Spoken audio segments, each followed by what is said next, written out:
Em abril de 2025, um vídeo gravado na pequena cidade de Buga, na Colômbia, não só chamou a atenção como chocou muita gente e deixou a comunidade ufológica completamente estarrecida, devido ao alto grau de autenticidade contido nas imagens. Batizada de Esfera de Buga, o objeto foi filmado e também capturado por civis, que logo trataram de contactar Jaime Maussan, um especialista no assunto, que foi quem levou o OVNI para ser analisado. E daqui a pouco aproveitarei para informar as novidades também desse caso, hein?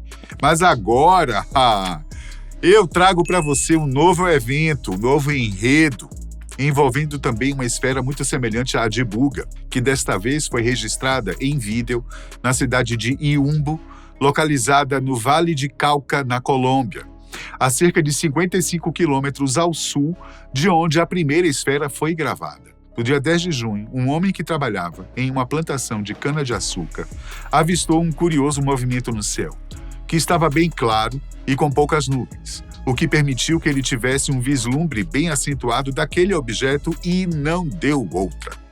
Tratava-se de uma esfera muito semelhante ao caso de Buga. Então ele pegou o celular e fez essas imagens que você vai ver agora na tela.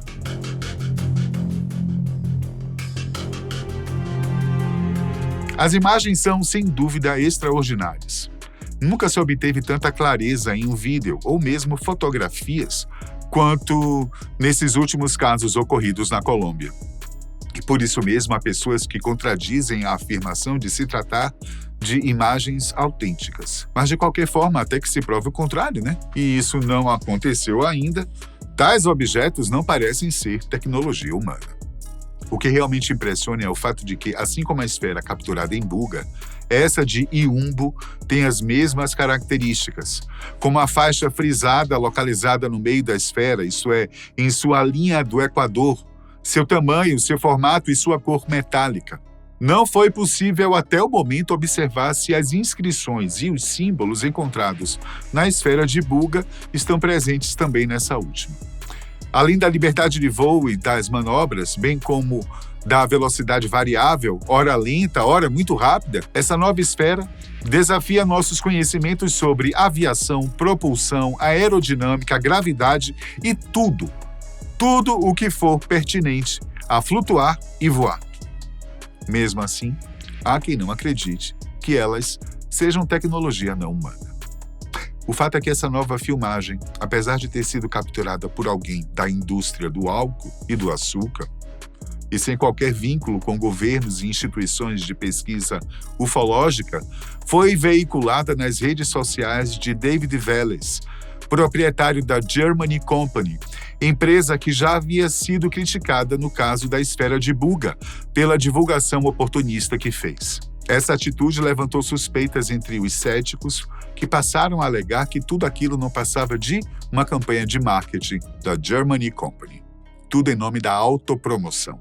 Sobre tratar-se de um vídeo voltado a campanhas publicitárias, nada foi comprovado. Mas que a empresa parece ter tentado se promover com o caso, bom, isso é inegável. Diante desses casos, a população de algumas cidades da Colômbia tem se mostrado assustada, já que não tem a mínima ideia da intenção dessas esferas. O medo do desconhecido é comum, mas segundo Jaime Maussan, essas esferas não parecem oferecer riscos. Assim como ele, que ainda não afirmou se tratar de algo extraterrestre, mas também descarta ser tecnologia humana conhecida, vários são os especialistas que estão tranquilos em relação a isso, ou seja, as esferas voadoras não identificadas não vieram, absolutamente não vieram para fazer o mal. Talvez colhendo informações, mas a priori, nada que precisamos nos preocupar. De acordo com as declarações de Maussan em seus programas, é muito possível que sim, tais esferas estejam coletando dados para algo ou alguém. Para quem? Talvez jamais saibamos. Mas, e quanto a saber o que realmente são? Será que vão nos dar essa oportunidade?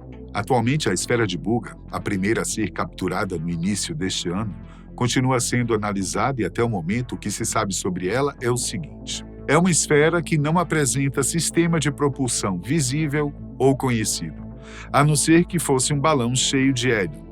O que mais poderia fazer uma esfera de 2 quilos flutuar de forma tão independente? Aliás, ela não só flutuou, como voou erraticamente e fez manobras no ar, de forma que nossas aeronaves atuais não fazem, muito menos balões.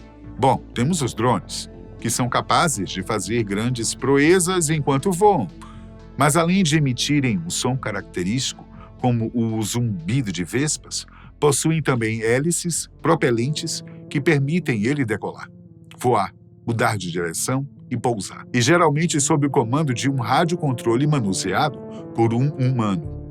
E ela tem uma construção complexa e curiosa. Não há marcas de soldagem em nenhum ponto. Ausência total de juntas, parafusos ou quaisquer marcas que tipicamente indicariam fabricação humana. Ela é completamente blindada. Essa ausência de emendas é um dos pontos mais citados por aqueles que sugerem que a esfera tenha uma origem não terrestre. Externamente, ela é marcada por símbolos enigmáticos, às vezes remetendo aos também enigmáticos círculos que surgem em lavouras do mundo todo, os chamados agroglifos. E vê-se também símbolos parecidos com um tipo de alfabeto desconhecido, além de um outro símbolo que lembra mais um circuito eletrônico e mais. Em sua linha equatorial, isto é, em seu centro, há uma fissura, como se fosse um cinto, fazendo toda a circunferência. As propriedades térmicas da esfera apresentam uma complexidade particular e, por vezes, relatos conflitantes. Inicialmente, o objeto foi descrito como incomumente frio ao toque, com uma fonte até mesmo mencionando a temperatura de uma geladeira, como comparação. No entanto, outras observações indicaram uma atividade térmica ativa, ou que a esfera estava quente por dentro, e também relatos de água jogada sobre a esfera ter se vaporizado instantaneamente. A aparente contradição entre fria ao toque e quente por dentro, ou atividade térmica, sugere que a esfera pode possuir um sistema de regulação térmica complexo e dinâmico, ou que as observações tenham sido feitas em diferentes estados do objeto. Na sua opinião, está havendo uma certa manipulação sobre a esfera para criar uma notícia nova? Ou isso realmente parece ser coisa de outro mundo? De qualquer forma, essa inconsistência nas observações térmicas aponta para uma natureza não passiva e potencialmente tecnológica do objeto. A implicação é que a esfera não é meramente inerte, mas pode ser ativa e possuir engenharia sofisticada, o que exige uma análise mais aprofundada para conciliar essas observações. Bom, antes de voltarmos à esfera registrada em Yumbo, as análises preliminares sobre o interior da esfera de Buga revelaram, por meio de exames de raio-x, uma estrutura interna complexa, como era de se esperar. As análises indicaram que a esfera consiste em 3 camadas concêntricas de material semelhante ao metal. Contudo, os relatos sobre o número de microesferas internas são conflitantes, o que é um ponto crítico para a consistência dos dados. Algumas fontes indicaram a presença de 18 microesferas, enquanto outras mencionam apenas a metade disso. Essas microesferas estariam agrupadas no cerne da esfera? Talvez. Uma fonte de energia? Outra opinião de quem analisou a esfera descreve 16 nós densos agrupados e esferas ou objetos cilíndricos espaçados uniformemente como contas em um cordão ou contas internas alinhadas como uma medula espinhal. Quanto à esfera de Yumbo, que acredita-se ser do mesmo tipo da de Buga, o que se sabe até agora é que não emite som, não deixa rastros e parece desafiar as leis da aerodinâmica convencional. Ela, assim como a esfera de Buga, não possui superfícies de sustentação e, para a nossa maior surpresa, a total ausência de ruídos, seu voo sustentado e controlado, além de sua indiferença a estímulos ambientais, só servem para nos mostrar de que não estamos lidando com algo convencional. E o mais intrigante de tudo vem nesta simples pergunta. Afinal, o que faz essas esferas voarem? Bom, poderia tratar-se de levitação por magnetismo? Sim, claro, poderia. Mas para isso funcionar no mundo dos humanos, deveria haver uma base magnética em todo o trajeto feito pela esfera, o que certamente não foi o caso nem de Buga nem de Yumbo. Apesar do ceticismo em torno das esferas, e não somente essas duas que falei aqui, pois há mais relatos sobre avistamentos desse tipo de anomalia, a sociedade espera uma resposta sobre elas. Talvez tenham sorte em capturar uma outra além da de Buga para efeito de comparações e, quem sabe, até ter respostas sobre o que realmente elas são. Mesmo sendo de origem humana, seria muito interessante conhecer essa nova tecnologia de voo sem propulsão. Por aqui, vamos aguardar as próximas notícias e torcer para que tudo isso não passe de uma brincadeira tecnológica. Ou, se for alienígena, que venham com boas intenções. Até a próxima.